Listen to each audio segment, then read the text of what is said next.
하나님 말씀 사무엘상 20장 1절에서 3절까지 말씀을 보겠습니다. 다윗이 라마 나요대에서 도망하여 요나단에게 이르되 내가 무엇을 하였으며 내 죄악이 무엇이며 너의 아버지 앞에서 내 죄가 무엇이기에 그가 내 생명을 찾느냐. 요나단이 그에게 이르되 결단코 아니라 내가 죽지 아니하리라. 내 아버지께서 크고 작은 일을 내게 알리지 아니하고는 행하지 아니하나니 내 아버지께서 어찌하여 이 일은 내게 숨기리요. 그렇지 아니하니라. 다윗이 또 맹세하여 이르되 내가 내게 은혜 받은 줄을 내 아버지께 밝히 알고 스스로 이르기를 요나단이 슬퍼할까 두려운즉 그에게 이것을 알리지 아니하리라 하민이라. 그러나 진실로 여호와의 살아계심과 너의 생명을 두고 맹세하노니 나와 죽음의 사이는 한 걸음뿐이니라. 아멘. 이번 코로나 바이러스로 지금 전 세계가 힘들어하고 있고 정말 많은 사람들이 힘들어하고 있습니다. 세계 경제가 다 연결되어져 있다 보니 이제 한두 나라의 힘든 것이 아니라 전 세계가 힘든 가운데 있습니다. 그리고 이것은 고스란히 우리의 현실에게도 피부로 와 닿게 만들죠. 힘들지 않은 사람들이 주변에 없을 정도입니다. 이렇게 힘들 때 우리가 누구를 의지하고 또 어떤 사람들의 말을 듣고 어떤 사람들의 말을 따르느냐가 정말 중요하죠. 내게 어떤 말이 들리고 어떤 사람의 말을 듣고 따르느냐에 따라서 지금의 고생이, 지금의 고통이 더 악화되지 않고 좋은 결과를 낳는 경우도 있고 반대로 더 악화되어서 더 고생하는 경우도 있습니다. 주변에 힘들 때일수록 자꾸 부정적이고 계속 아이고 한숨 쉬는 사람들이 많으면 그 힘든 게 배가 돼요. 더 힘들어지지요. 그러나 이런 때일수록 크게 보지 않고 대단히 긍정적으로 밝은 마음을 유지하면서 이 시기를 맞는 사람들은 그런 사람들이 주변에서 많이 있으면 비교적 이겨내기가 훨씬 수월합니다. 또 하나 이렇게 힘들 때 주변에 어떤 말을 듣느냐, 어떤 말을 내가 의지하고 따르느냐, 어떤 사람의 말을 더 신뢰하느냐, 이게 대단히 중요합니다. 어떤 사람의 말을 듣느냐에 따라서 상황이 더 좋아지기도 하고 상황이 무척 꼬이기도 하죠. 88년도 유도 금메달리스트였던 김재엽 선수는 대학 감독으로 있다가 유도계의 파벌 논란으로 퇴출됐습니다. 그리고 주변 사람들의 얘기에 의해서 사업을 시작을 했고 20억의 부도를 맞고 큰 어려움에 처했어요. 거기에다 사기까지 당했습니다. 대인 기피증이 왔고 또 자살을 시도했다고 합니다.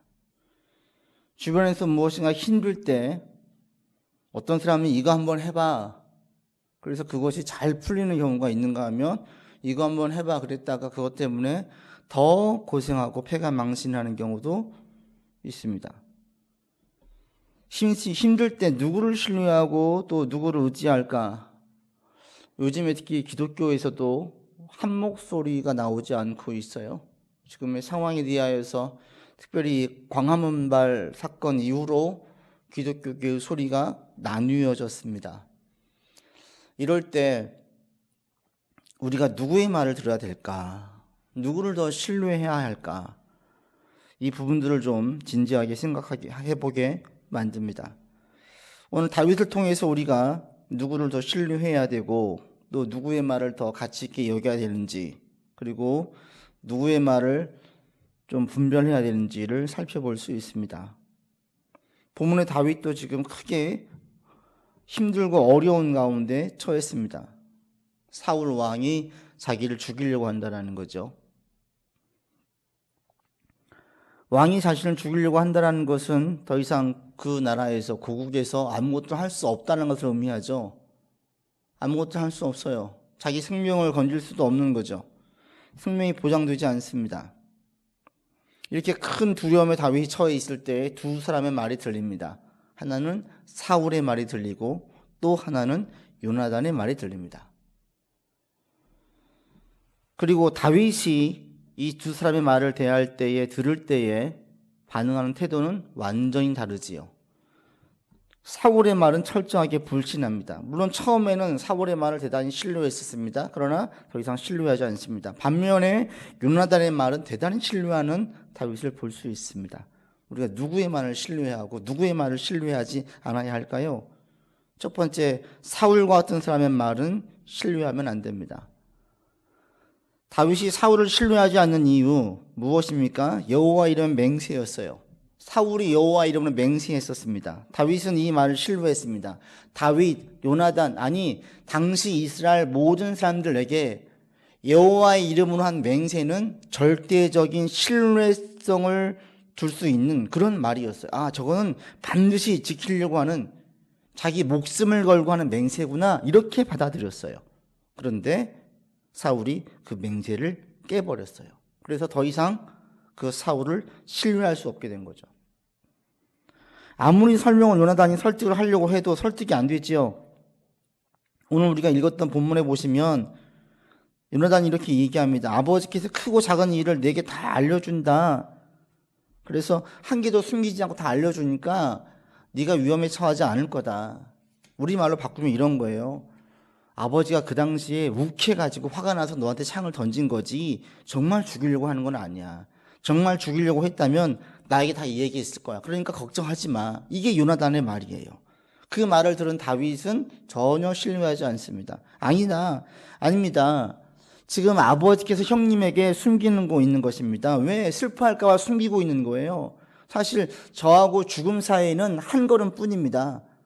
저는 얼마든지 금방 지금 죽을 수 있는 상황 가운데 처해 있습니다. 절대 사울의 말을 신뢰하지 않아요. 우리가 살면서 어떤 사람들의 말을 신뢰하지 않아야 될까? 사울과 같은 특성을 보이는 자의 말은 신뢰하면 안 돼요. 사울과 같은 특성을 가진 자, 딱 한마디로 표현하면 그거예요. 뭐냐면 사울은 자기 이익을 위해서 모든 사람들을, 또는 심지어는 하나님까지 이용하는 자예요. 자기 이익을 위해서. 하나님이 자신을 왕으로 세웠는데 이 왕권에 대한 집착과 욕심, 이 자기 이익을 위해서 그 하나님을 버립니다. 자기 이익을 위해서 하나님을 버려요. 여기에 의한 이런 사람들의 특징은 하나님까지 버릴 정도니까 신의가 없어요. 하나님에 대한 도리가 있다면, 양심이 있다면 못 버리지요. 하나님이 자신을 어떻게 왕으로 세웠는데 이걸 알고 있다면 버릴 수가 없는 거예요. 그런데 사울은 하나님을 버려요. 신의가 없어요. 이런 사람들은 양심이 화인 맞아요. 뻔뻔해요. 윤리와 도덕이 매우 낮아요. 그리고 반성하지 않아요. 신약에도 나오죠. 경건의 모양은 있지만 경건의 능력이 없는 자, 경건을 자기 이익의 재료로 삼는 자, 이런 자를 경계하라고 해요. 사울이 이런 자였어요. 제사를 드렸습니다. 경건의 모양은 있었습니다. 그러나 결국은 다 그게 자기 이익을 위한 거였어요. 경건의 능력은 없었습니다. 경건의 능력은 무엇입니까? 섬김이에요, 사랑이에요, 그리고 희생이에요. 오늘날 코로나 바이러스로 한국 교회가 지금 세상에 많은 피해를 줬습니다. 교회는 세상을 위해서 희생하고 섬기고 더 보듬어야 되고 헌신해야 되는데 되려 교회가 지금 세상에 피해를 줬어요. 그럼 어떻게 해야 됩니까? 정상적인 교회라면 사과해야 돼요. 죄송합니다. 우리 때문에 지금 너무 힘들게 되었습니다. 라고 사과를 해야 돼요. 몇몇 교회 목사님들이 이렇게 사과를 했습니다. 그러나 또 많은 교회 목사님들은 이걸 사과가 아닌 핍박의 프레임으로 가고 있어요. 이건 본래의 모습을 잃어버린 것이지요. 우리 가운데 경건의 능력이 있다면 섬김과 사랑과 희생으로 나가야 되는 것이 지극히 정상이에요. 예수님께서도 말씀하십니다. 마태복음에서 비유를 들면서 마지막 때에 우리가 주님의 이름으로 선지자 노릇을 했습니다. 주의 이름으로 귀신을 쫓아냈습니다. 주님의 이름으로 많은 권능을 행했습니다. 라고 얘기할 때 주님께서 뭐라고 말씀하십니까? 이 불법을 행하는 자들아, 나는 너희를 모른다. 라고 말씀하세요. 왜요? 그들은 자기의 이익을 위해서 하나님을 이용한 거예요. 하나님의 사역을 이용한 거예요. 이런 사람들의 말은 절대 신뢰하면 안 됩니다. 이게 우리 일반적인 상황에서도, 일상의 삶에서도 그대로 적용될 수 있습니다. 세상에서 어떤 사람의 말을 믿으면 안 됩니까? 보편적인 공경과 존경의 대상을 하찮게 여기는 사람들, 가장 손쉬운 예로 자신의 부모를 공경하지 않는 사람들, 이런 사람들의 말은 신뢰하면 안 돼요. 왜? 부모님은 우리가 이 땅에 살 때에 가장 존경하고 공경해야 될, 모든 사람들이 합의하는, 모든 사람들이 이해하는, 공감하는 그러한 선에서의 존경하고 공경할 대상이에요. 근데 이것을 깼다, 더 이상 공경하지 않고 존경하지 않는다, 이것은 기본적인 어떤 한계, 원칙, 선이 없는 거예요. 이런 사람들은 얼마든지 자기 이익에 따라서 자기 말을 번복할 수 있고, 신의를 저버릴 수 있고, 양심도 얼마든지 저버릴 수 있습니다. 뻔뻔할 수 있어요. 그래서 우리가 사람들 말을 신뢰하고 분별할 때 첫 번째, 사울과 같은 자의 말은 절대로 신뢰하면 안 됩니다. 근데 목사님, 그래도 한 번 더 용서해야 되지 않을까요? 한 번 더 그 사람의 말을 믿어줘야 되지 않을까요? 혹시 그렇게 생각하시는 분이 있다면 그렇지 않습니다. 용서는 70번이라도 70번씩 7번이라도 해야 되겠지요. 그러나 믿는 것과 용서하는 것, 신뢰와 용서는 다른 이야기예요. 허물에 대한 용서는 해야 돼요. 잘못은 용서해 줘야 됩니다. 그러나 그 사람을 신뢰한다는 것은 우정으로, 의리로, 또는 좋은 마음으로 신뢰하는 것은 그건 지혜롭지 못한 거예요. 의리가 있으니까, 우리가 정이 있으니까, 우정이 있으니까 그것을 누군가를 보증을 선다면 이건 대단히 미련한 자이죠. 잠언서에서 말씀하고 있습니다. 지혜 없는 자는 남의 손을 잡고 그의 이웃 앞에서 보증이 되느니라. 지혜 없는 자는 다른 사람에 이끌려가지고 보증을 서요. 이걸 미련한 자라고 성경에서 이야기하지 지혜로운 자라고 이야기하지 않습니다. 여러분이 사람을 대할 때에 사울과 같은 자의 말은 절대 믿지 않는 것, 이것이 지혜입니다. 뭔가에 강하게 집착하는 사람, 조금은 경계할 필요가 있어요. 여호와의 신앙을 자기 이익의 실효로 삼는 사람, 대단히 경계할 필요가 있습니다. 보편적인 공경과 존경의 대상이 부모님을 공경하지 않는 사람, 지나치게 신뢰해서는 안 됩니다. 양심이 무디어져 있고 윤리와 도덕적으로 뻔뻔하고 타락되어져 있는 사람, 그 사람의 말은 절대로 신뢰하면 안 됩니다.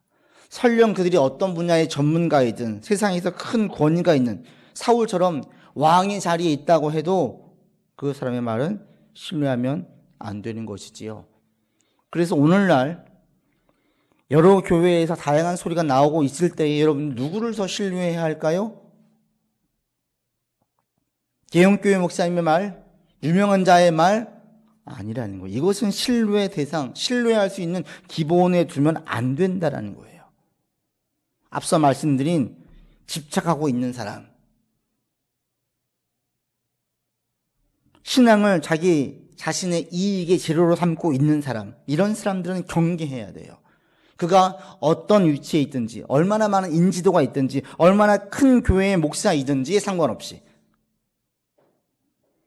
그리고 지혜로운 자는 또한 사울과 같은 자를 믿지 않을 뿐 아니라 사람의 마음을 헤아려서 살핍니다. 지금은 사람의 마음을 헤아려 살필 때입니다. 여러분, 사람들의 말을 헤아려 살피는 지혜가 있기를 바랍니다. 오늘 본문의 사무엘상 20장에서 다윗은 더 이상 사울의 말을 믿지 않습니다. 그럼 요나단이 답답해서 묻죠. 그럼 내가 어떻게 할까? 라고 요나단이 다윗에게 물어요. 그러니까 다윗이 방법을 얘기합니다. 내일은 초하루이기 때문에 제가 왕 앞에 가서 함께 식사해야 되는데 앞으로 사흘간 제가 왕 앞에 가지 않겠습니다. 그리고 왕에게 자기 집 베들레헴에 가족 제사가 있어서 급하게 내려갔다라고 말씀해 보십시오. 만약 그때 왕이 오케이 하고 무심하게 넘어가면 저는 평안할 겁니다. 그런데 만약에 왕이 그때에 화를 내면 저를 죽이려고 이미 결심한 것입니다. 이렇게 얘기를 해줘요. 더 이상 사울의 말을 신뢰할 수 없을 때 다윗이 그 다음에 어디를 보냐면 그 사람의 마음을 살피기 시작한다는 거예요. 이게 지혜예요. 우리가 이 땅에 살면서 사람들의 말을 다 신뢰할 수 있는 그런 사람들만 주변에 있다면 얼마나 마음이 편하겠어요? 주변에 다 신뢰할 수 있는 사람만 있다면, 그래서 그 사람 말을 가감없이 그냥 믿을 수 있다면 얼마나 좋겠습니까? 그러나 현실은 전혀 그렇지 않습니다. 다 신뢰할 만한 사람들이 주변에 사실은 드물 정도예요. 이럴 때 지혜로운 사람들은 그 사람의 말을 다 신뢰하지 않습니다. 마음을 살핍니다. 지혜로운 사람들은 그 사람의 행동을 다 신뢰하지 않습니다. 그 사람의 중심을 살핍니다. 이게 지혜자예요. 지혜로운 사람들은 그 사람의 중심을 본 다음에 얼마나 신뢰할지를 결정합니다. 다윗이 지금 이것을 보고 있는 거예요. 사울은 여호와의 이름을 맹세한 것을 어겼습니다. 더 이상 그의 말의 가치가 떨어졌어요. 그의 말을 신뢰할 수 없었어요. 이제 궁금한 것은 그의 중심이었습니다. 다윗은 그의 중심을 알고자 요나단에게 이런 방법을 설명해 준 것입니다. 여러분, 혼란스럽고 다양한 말들이 들리는 이때에 여러분 먼저 보실 게 마음이에요. 그 사람이 하는 말이 그 사람의 마음과 얼마나 동일한지를 살피실 수 있기를 바랍니다. 그 사람의 행동이 그 사람의 마음과 얼마나 동일한지를 살필 수 있기를 바랍니다. 이것이 우리에게는 대단히 필요하고요. 이걸 먼저 살펴야 돼요. 혼란스러운 이때에 이걸 살피지 않으면 누군가의 말을 덜컥 받고 믿고 행동했다가 오히려 큰 낭패를 당할 수 있습니다. 고생고생해서 애굽의 총리가 된 이 요셉은 형들을 만나죠. 그때 형들을 바로 용납하지 않아요. 바로 자신의 정체를 밝히지 않아요. 무려 2년여간 형들을 모른 척합니다. 그리고 뭐 해요? 형들의 마음을 살펴요. 내가 내 마음, 내가 내 정체를 밝힐 때 형들이 총리란 직 때문에 자신을 반가운 척 하기를 원치 않는 거예요. 과연 형들이 과거 자신이 행했던 그 악행에 대해서 반성하고 있는지, 깨우치고 있는지, 이것들을 먼저 헤아리고 알고 싶은 거죠. 그것들을 알게 줄 때에 자기 정체를 밝혀요. 이게 쉽지 않았습니다. 아버지를 빨리 만나고 싶었어요. 자기의 친동생을 빨리 만나고 싶었어요. 그러나 요셉은 그거보다도 형들의 마음을 살피는 것을 우선했어요. 이게 지혜예요. 여러분, 이 땅에 살면서 사람들의 마음을 덜컥덜컥 믿는 사람들, 착한 사람들이죠. 순진한 사람들이죠. 그러나 성경은 그런 사람 되라고 말씀하지 않아요. 여러분들에게 착한 사람들이라고 말씀하지 않습니다. 지혜로운 사람들이라고 말씀하십니다. 순진한 사람들이라고 말씀하지 않아요. 순전함과 함께 지혜를 함께 가지기를 원하세요. 저는 여러분들 지금 이때에 지혜로운 사람들 되기를 바랍니다. 누구의 말을 들을지, 누구의 말을 걸을지, 우리가 누구의 말을 가치 있게 여기고 나아가야 될지를 분별할 수 있기를 바랍니다. 그래서 여러분 가운데 사람들의 말을 분별할 수 있고 그 사람의 마음을 먼저 살필 수 있는 그런 지혜가 있기를 바랍니다. 왜? 그래야 우리가 큰 낭패를 당하지 않고 더 큰 어려움을 겪지 않고 이 시기를 이겨낼 수 있기 때문에 그렇습니다.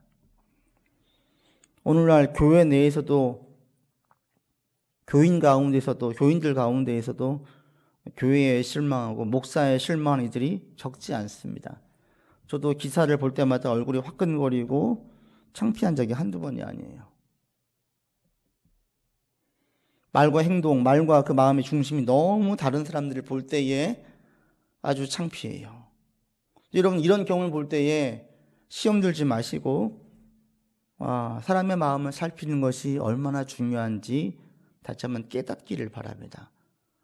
큰 교회라고, 많이 배운 사람이라고, 높은 자리에 있는 사람이라고 그 사람의 말을 전부 다 귀담아 두어서는 안 되는구나 라는 것들을 깨닫기를 바랍니다.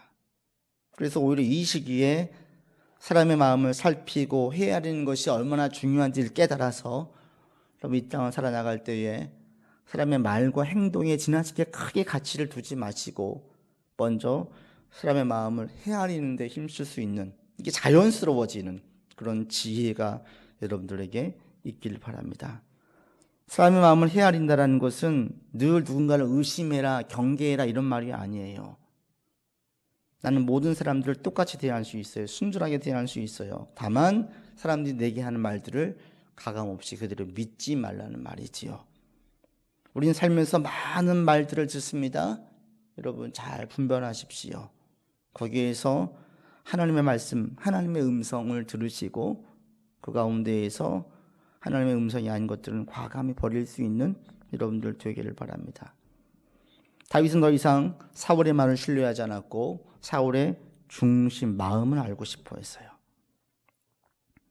근데 그럴 때 여기에서 사울의 말은 신뢰하지 않았지만 다윗은 요나단의 말은 대단히 신뢰했어요.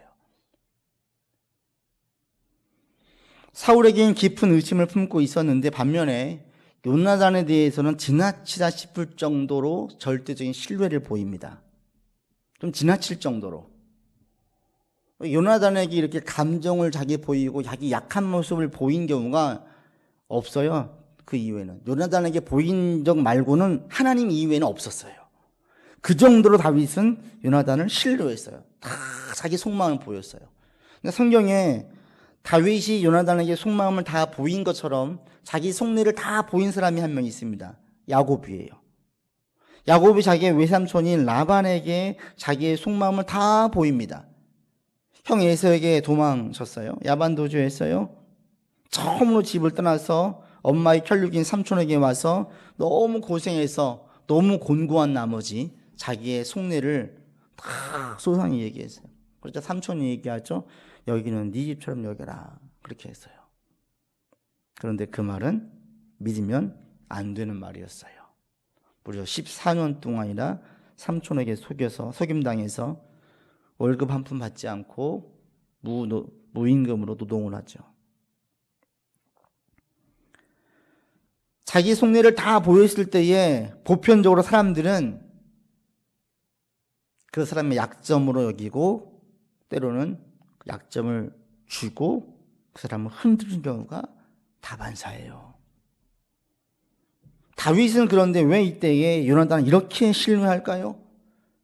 조금만 의심의 시선으로 요나단을 바라보십시오. 그러면요 얼마나 의심할 게 많은지 몰라요. 지금 요나단은 자신과 혈육도 아니에요. 그리고 사울이 지금 자기를 죽이려고 하는 이유는 누구 때문이에요? 지금 이 요나단 때문이에요. 요나단. 사울 뒤를 이을 왕이 요나단인데 다윗이 없어져야 요나단이 안정적으로 왕에 오를 수 있다는 거예요. 지금 자기가 신뢰하고 있는 이 요나단 때문에 왕이 자기를 죽이려고 하고 있어요. 그리고 19장에서 요나단의 말을 믿고 왕 앞에 다시 나갔다가 죽을 뻔했어요.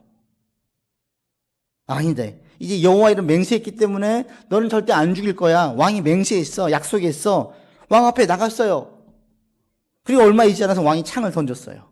자신이 피하지 않았다면 자기는 거기서 죽었을 겁니다. 의심의 시선으로 요나단의 말과 행동을 보면요 얼마든지 의심할 수 있어요. 자기 마음을 오픈하지 않을 수 있어요. 혹시 은연중에 지금 아버지를 도와서 나를 죽이려고 하는 것은 아닌가? 자기 손에 피 안 묻히려고 악에 받쳐있는 지금 아버지를 이용해서 자기를 죽이려고 하는 건 아닌가? 라는 의심을 팔 수 있다는 거예요.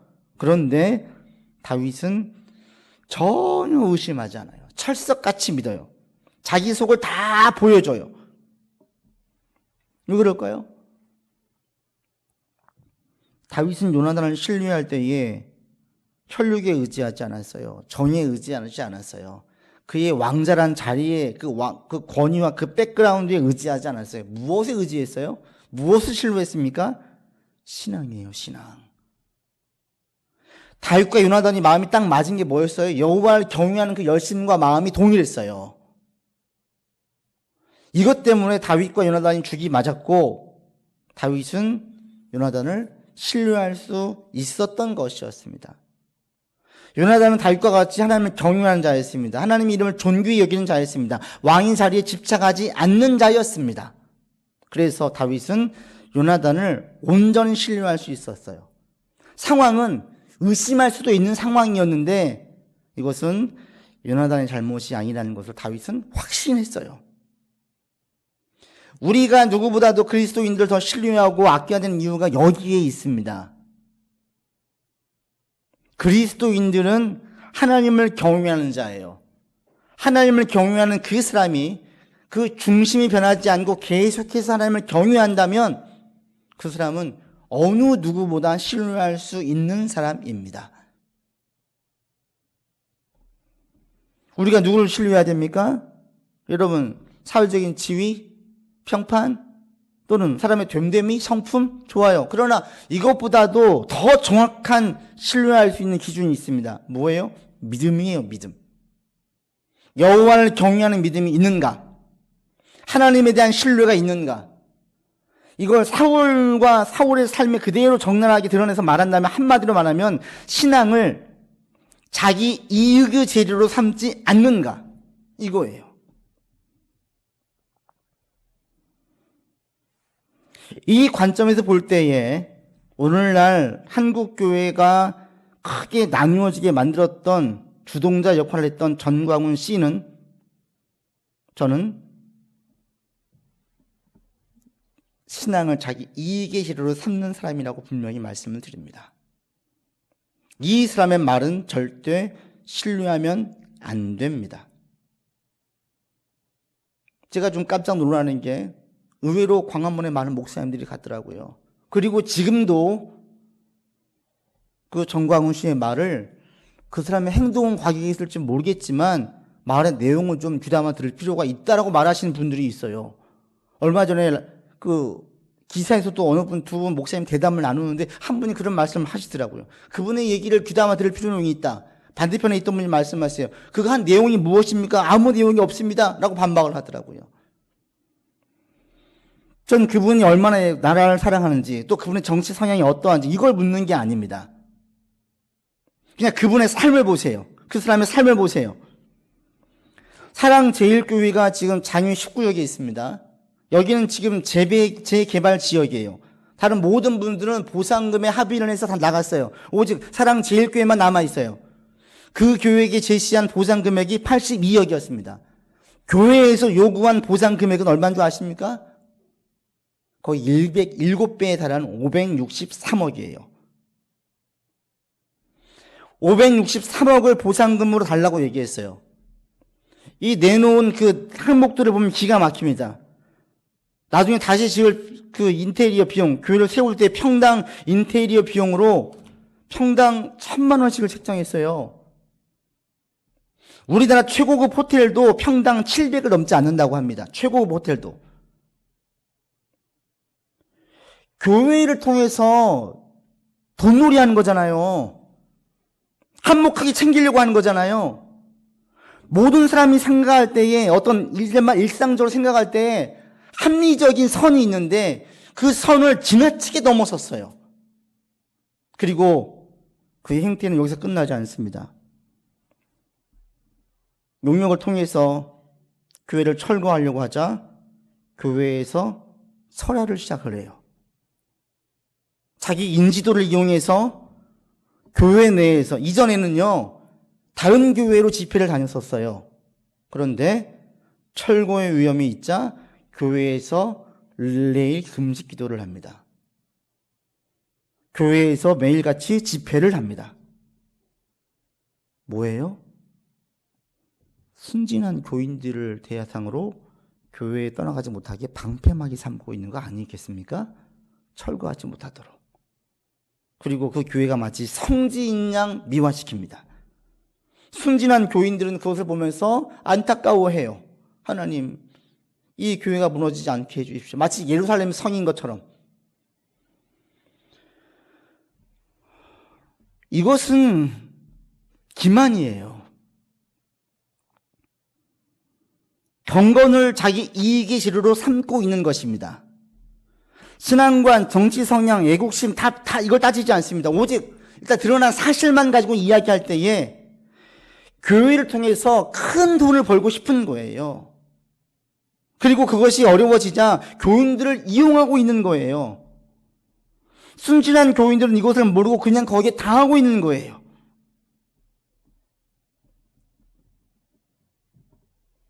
가급적 설교 시간에 어떤 사람들을 제가 직접 지명해서 얘기를 안 하고 싶습니다. 안 하려고 합니다. 그러나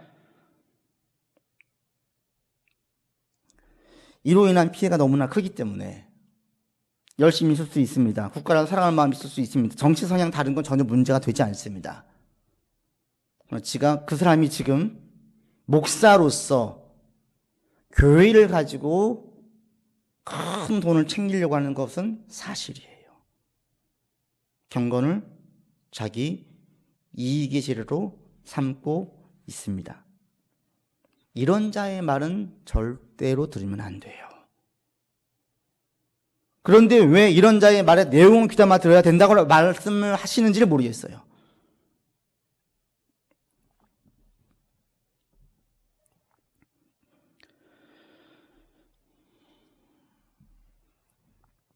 우리가 어려울 때에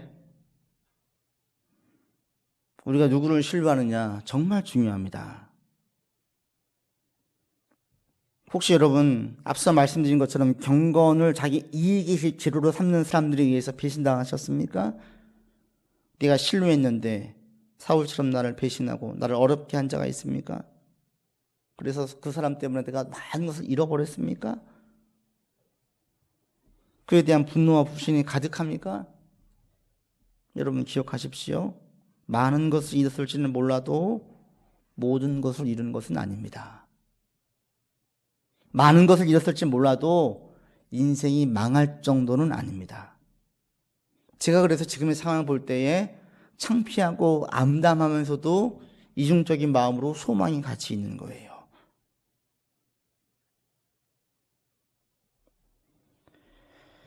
주님을 온전히 신뢰하면 다시 모든 것을 일으키실 수 있습니다. 다윗이 일으키신 것처럼.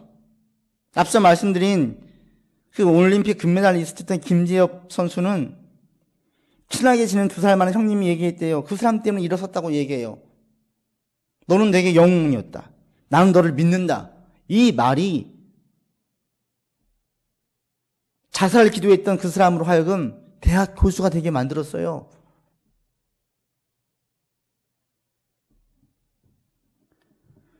자기를 지지해주고 힘을 주는 한 사람의 말도 이렇게 힘이 있는데 우리 인생을 잘 아시고 전능하신 하나님께서 우리를 붙잡아 주신다면 우리가 일어서지 못할 이유가 어디에 있겠습니까? 또 한 가지 기억할 게 있습니다. 다윗은 지금 힘든 시기를 통해서 환난을 통해서 뭘 알게 됐습니까? 누구를 진짜 신뢰해야 될지를 깨달아 알게 되었어요. 명확히 알게 되었습니다. 아, 왕이라고 다 신뢰하면 안 되는구나. 아, 여호와 이름을 맹세한다고 다 신뢰하면 안 되는구나. 먼저 그 사람의 마음과 중심을 살펴야 되겠구나. 그 사람의 중심이 어디에 있는지, 경건을 이익의 재료로 삼고 있는지 분별해야 되겠구나. 이걸 깨달아 알게 되었던 거예요. 얼마나 유익이겠습니까? 그러자 자기하고 마음이 딱 맞는 요나단이 자신을 계속 위로해줘요. 힘을 줘요.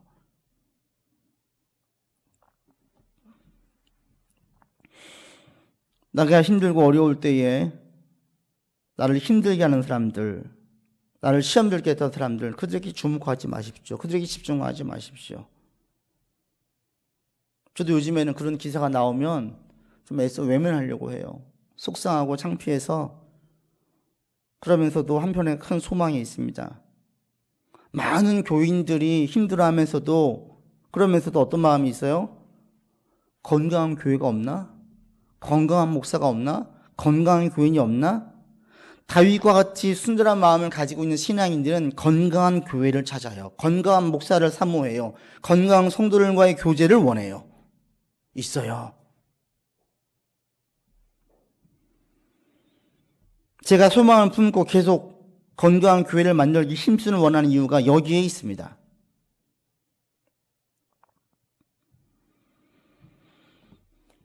말씀을 맺습니다. 우리가 누구를 신뢰해야 할까요? 여러분 잘 분별할 수 있기를 바랍니다. 이 어지러운 시대를 슬기롭게 잘 헤쳐나갈 수 있는 여러분들 되기를 바랍니다. 정말 마음에 두어야 될 사람의 말을 마음에 두십시오. 가치 있게 여겨야 될 사람의 말을 마음에 두십시오.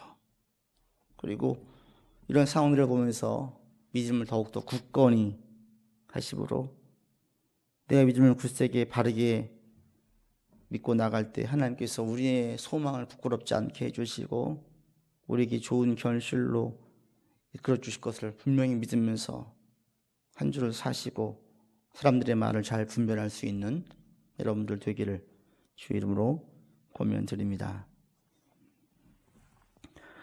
아버지 하나님, 어지러운 시대입니다. 누구를 믿어야 할까요? 누구의 말을 신뢰해야 할까요? 하나님, 사울과 같은 자를 잘 분별하여 가지치기 하게 하시고 요나단과 같은 자, 다윗과 같은 자, 여호와를 경외하고 그 중심에서 하나님을 온전히 경외하는 자, 이들의 말을 귀담아 들으며 신앙생활할 수 있도록 인도하여 주시옵소서. 한국 교회가 예수 그리스도를 중심에 두기를 원합니다. 지나치게 정치 성향을 보이지 않기를 원합니다. 복음이 증거되게 하시고 예수 그리스도가 온 인류의 구원자임을 선포하면서 사랑으로 세상을 섬기시고 자기 육신을 내어주면서 우리를 구원하신 주님처럼 우리 교회가, 한국 교회가 한국 사회를 위해서 희생하고 섬길 수 있도록 인도하여 주시옵소서. 이번 한 주간도 여러 가지 말이 들릴 것입니다. 나를 살리는 말이 주목하게 하시고 나를 절망에 빠뜨리고 시험에 들게 하는 모든 말들은 걸러내는 지혜가 있도록 우리를 인도하여 주옵소서. 우리 구주 예수 그리스도 이름으로 기도드립니다. 아멘.